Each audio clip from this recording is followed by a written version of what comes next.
नमस्ते भारत, नमस्ते किसान। मैं गणेश किसान फिर से किसान कार्यशाला प्लेटफॉर्म पर आज हूँ चोपड़ा वड़गांव में। किसान मित्र कई दिन से बुला रहे थे, शायद शेड्यूल पैक होने की वजह से इनके पास तक मैं नहीं पहुंच पा रहा था। खाली मोबाइल पर गाइडलाइन देना और किसानों से बातें करना। आज डेट 7/12/2023 7/12 की काफ़ी किसान मित्रों के 7/12 जो होते हैं मराठी में बोलते हैं, तो 7/12 उतारा होता है जो खेत का, उसके ऊपर विवरण दिया जाता है, तो उससे 7/12 की परिभाषा है। दूसरा, एक अच्छा चीज़ मैं आपको दिखाने का प्रयास कर रहा हूँ, जैसे ये वड़ का पेड़, बरगद का पेड़ है। इसका एक अद्भुत ये है कि जब श्री राम जी नैमिषारण्य से पंचवटी की तरफ जब जा रहे थे तो साक्षात सीता माई ने ये पौधा लगाया हुआ है। और ये पौधा सीता माई के हाथ से लगा हुआ है। इसकी वजह से इस गांव का नाम जो चोपड़ा तहसील में आता है, वड़गांव के जिसका नाम है, जो अड़ावत के पास में है 3 किलोमीटर पे, तो ये ऐसा जो पौधा लगा हुआ है ये सीता माई की देन है। प्रभु रामचंद्र जी के उस समय का ये पौधा लगा हुआ है। तो आइए, यहाँ पे मंदिर भी है।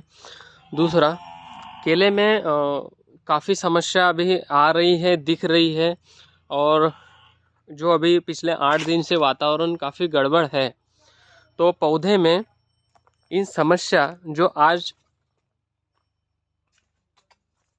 दिख रही है और आगे दिखेगी, उसके लिए क्या नियोजन और क्या प्रयोजन करना चाहिए, उसके लिए मैं थोड़ा सा किसान मित्रों से भी वार्तालाप करता हूँ। दूसरा, G9 पौधा प्लांटेशन किया हुआ है, किसान मित्र यहाँ पे आए हुए हैं। किसानों के कई सारे क्वेश्चन हैं जिसका आंसर देना पड़ेगा। नमस्कार किसान भाइयों, ये सब पिछले 3 साल से मेरे साथ जुड़े हुए किसान हैं। लगभग चौथा साल दिनकर जी का है जो मेरे साथ में कंटिन्यूसली जुड़े हुए हैं। और अभी लगभग मैं अभी 6 महीने से यहाँ पर आया नहीं हूँ, है ना। लेकिन अभी वास्तव में जो 8 से 15 दिन में जो वातावरण में गड़बड़ियाँ हुई है, उसकी वजह से जो समस्या आएगी, क्योंकि अभी समस्या नहीं दिखेगी आपको।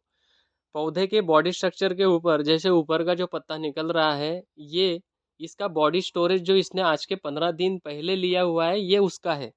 लेकिन अभी जो फिलहाल 8 दिन में उसने जो भोजन प्रणाली तैयार की इंटरनल बॉडी में, उसका इफेक्ट आज के 10 दिन बाद आपको दिखेगा।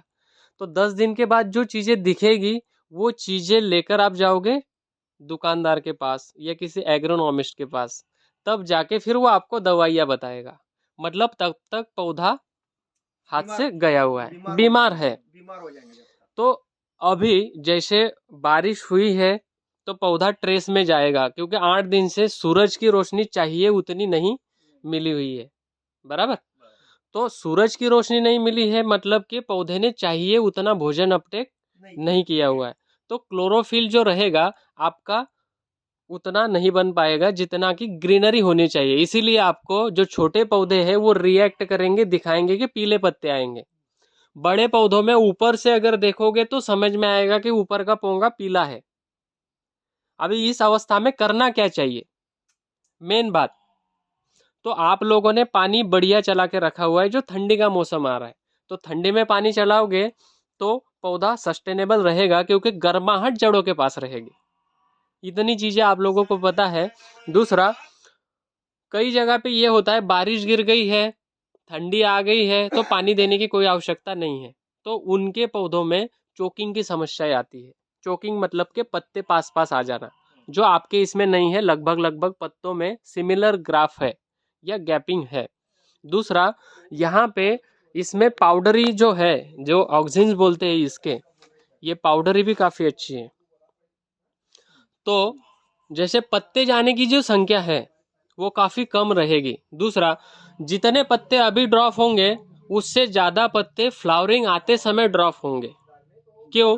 अगर इसने आधा पका हुआ भोजन अगर अपने बॉडी में स्टोरेज करके रखा हुआ है, तो जब पौधा नीचे से फ्लावर ऊपर लेकर जाएगा और उसको जब पुश आउट के लिए भोजन की आवश्यकता पड़ेगी तो वो अपने पत्तों से भोजन खींचेगा। मतलब कि जहाँ पर पौधे का यन हो रहा है, जैसे आप वेन हो रही है, अपन मराठी में बोलते हैं, निश्वड़ जहाँ हो रही है, वहाँ पे आपको दिखेगा कि जिस पौधे में फ्लावर आया हुआ है उसके 2 हरे पत्ते नीचे आ गए हैं। है आपके वहाँ कंडीशन ऐसी, है ना? तो अगर वहां पर वो कंडीशन नहीं है तो आपके पौधे ने बढ़िया से स्टोरेज बना के रखा हुआ है और उसने अपना पौधा जो ऊपर से बंच दिया है उसके लिए वो कैपेबल है डिलीवरी करने के लिए। जहाँ डिलीवरी करने के लिए कैपेबल नहीं है वहां पे ऊपर से 2 पत्ते नीचे आ जाएंगे डिलीवरी करते समय।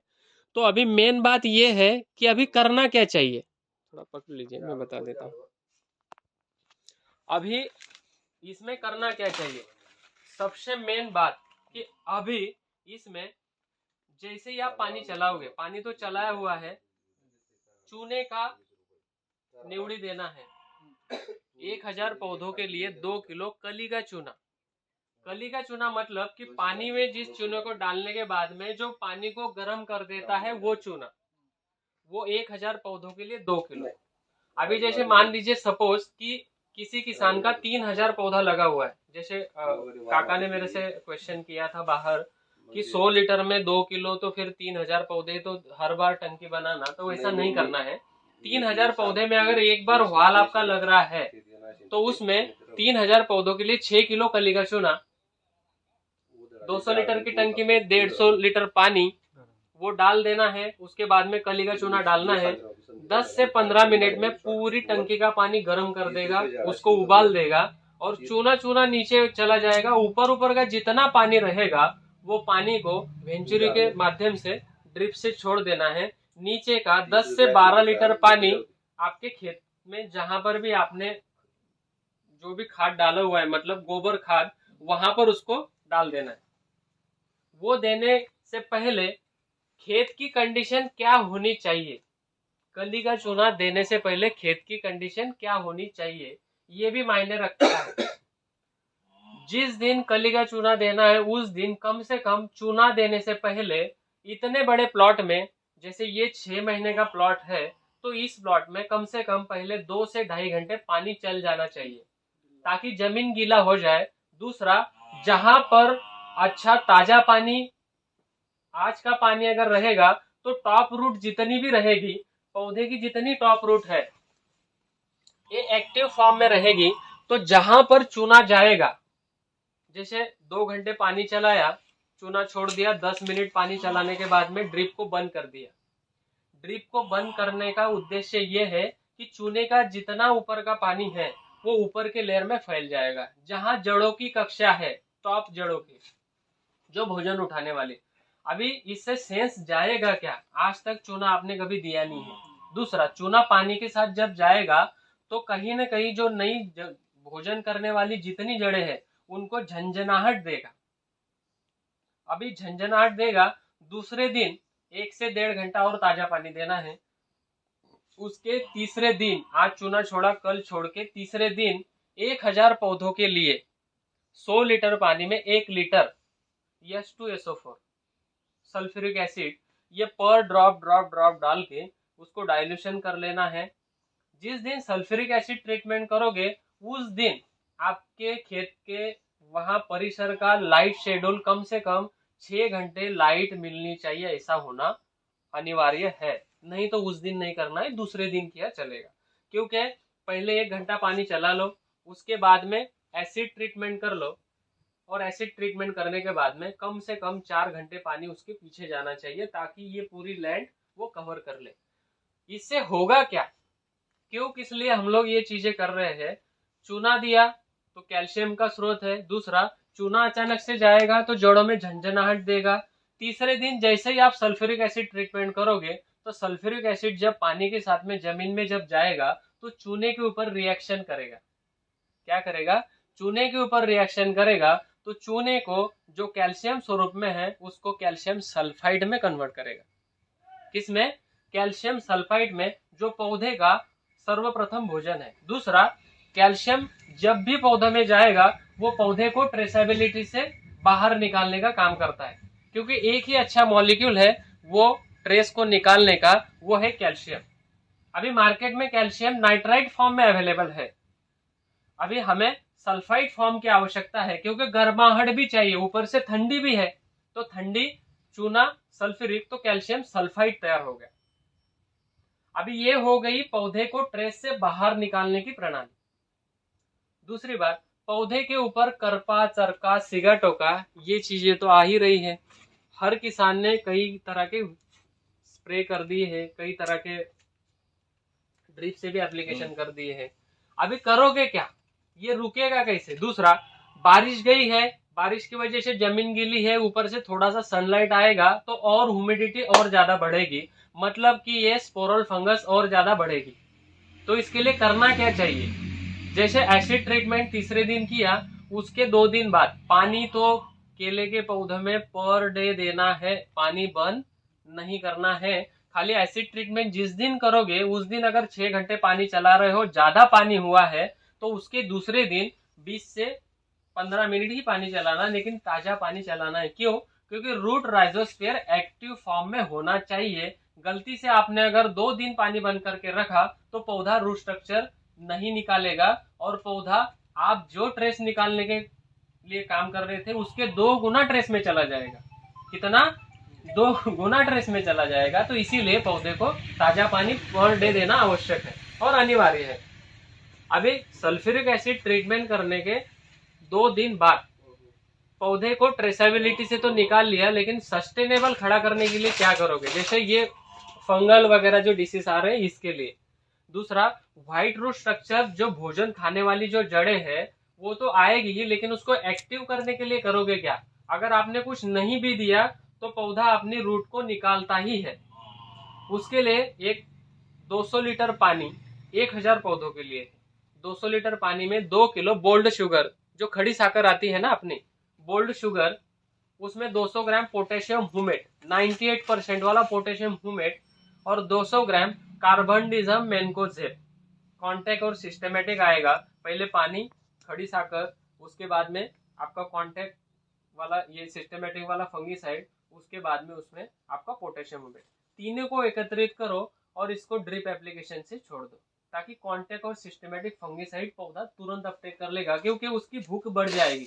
5वें दिन जब दोगे उसके बाद में एज इट इज जो शेड्यूल आपको करना है वो शेड्यूल आप दे सकते हो। अभी पुशअप के लिए इस अवस्था में अगर स्टम्प की मोटाई बढ़ानी है, आप लोगों को स्टम्प की मोटाई अगर बढ़ानी है, तो इसमें 1000 पौधों के लिए 0 बाउंड 34 जो वाटर सोल्यूबल फॉर्म में आता है, वो आप इसको 1000 पौधे को 3 किलो दे सकते हो।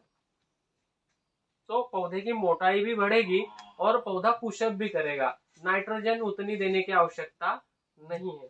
इतना कीजिए, इतना करने के बाद में आपको कई सारे पौधे में अलग से बदल दिखेंगे, पौधा सक्षम खड़ा रहेगा, और कई सारे चैलेंजेस जो आने वाले हैं आज के 10 दिन बाद, वो ट्रेस रिलीविंग सारा खत्म हो जाएगा।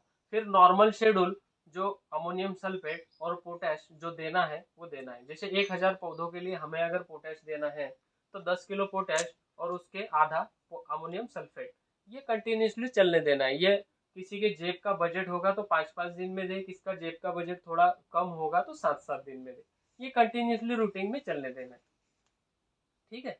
इतना चलने दो, और वाटर मैनेजमेंट के ऊपर ध्यान रखो कि पर डे हमारे जमीन की रिक्वायरमेंट के अनुसार 2 घंटे, 1.5 घंटा, 1 घंटा या 3 घंटा, जमीन के अनुसार। मैं हर व्यक्ति को ये नहीं बताऊंगा कि 2 ही घंटे पानी चलाओ। हो सकता है किसी की लैंड भूरी मिट्टी वाली हो जहाँ पे पानी कितना भी 2 घंटे देने के बाद भी उसकी पूर्तता नहीं हो रही है, तो फिर ऐसी वीडियो के माध्यम से गलत इन्फॉर्मेशन जाती है।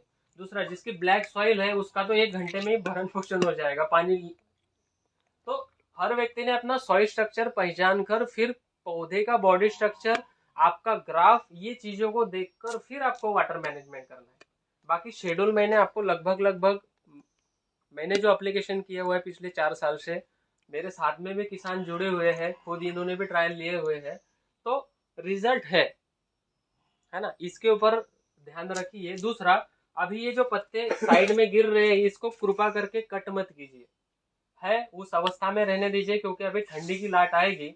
जैसे ये वातावरण क्लियर होगा तो अचानक से 4 या 5 दिन के बाद में ठंडी की लहर आएगी, तो पौधा उस समय भी हो सकता है कि ये यहाँ पे ठंडी से बाधित ना हो, ये स्वेटर का काम करेगी, ठीक है? बाकी पौधा वगैरह ठीक है, उसकी उम्र के हिसाब से पौधे की मोटाई और जो हाइट हेल्थ है अच्छी है, पत्तों की कैनोपी भी काफी अच्छी है। दूसरा, आपके पास पौधे में जो ये पाउडर है, ये पौधे का ये ऑक्सीजन, ये मात्रा काफी अच्छी है। तो जैसे अपने पास में अपन बोलते हैं ना, जो पकन की शिकायत आएगी, जैसे मैंने अप्रैल मई का एक दो किसान को बोला, अभी अगर ये मेंटेन करके रखा तो ये जीवंत रहेगी। नहीं तो कई जगह पे आपके यहाँ पे भी 2 से 3 पौधे मुझे ऐसे दिखे कि वहां पे पाउडर ही बिल्कुल नहीं है, रेडिश है। तो रेड रस्ट अगर आ गया तो वो पौधे में से उसके लुंगर में जाने में कतई समय नहीं लेता है, तो पकन की शिकायत 12 आने से चालू हो जाती है, मतलब कटिंग आने से पहले ही वो पक जाता है। तो उसके ऊपर थोड़ा सा आपको ध्यान देना है। ठीक है, ओके, थैंक यू भारत, नमस्ते किसान।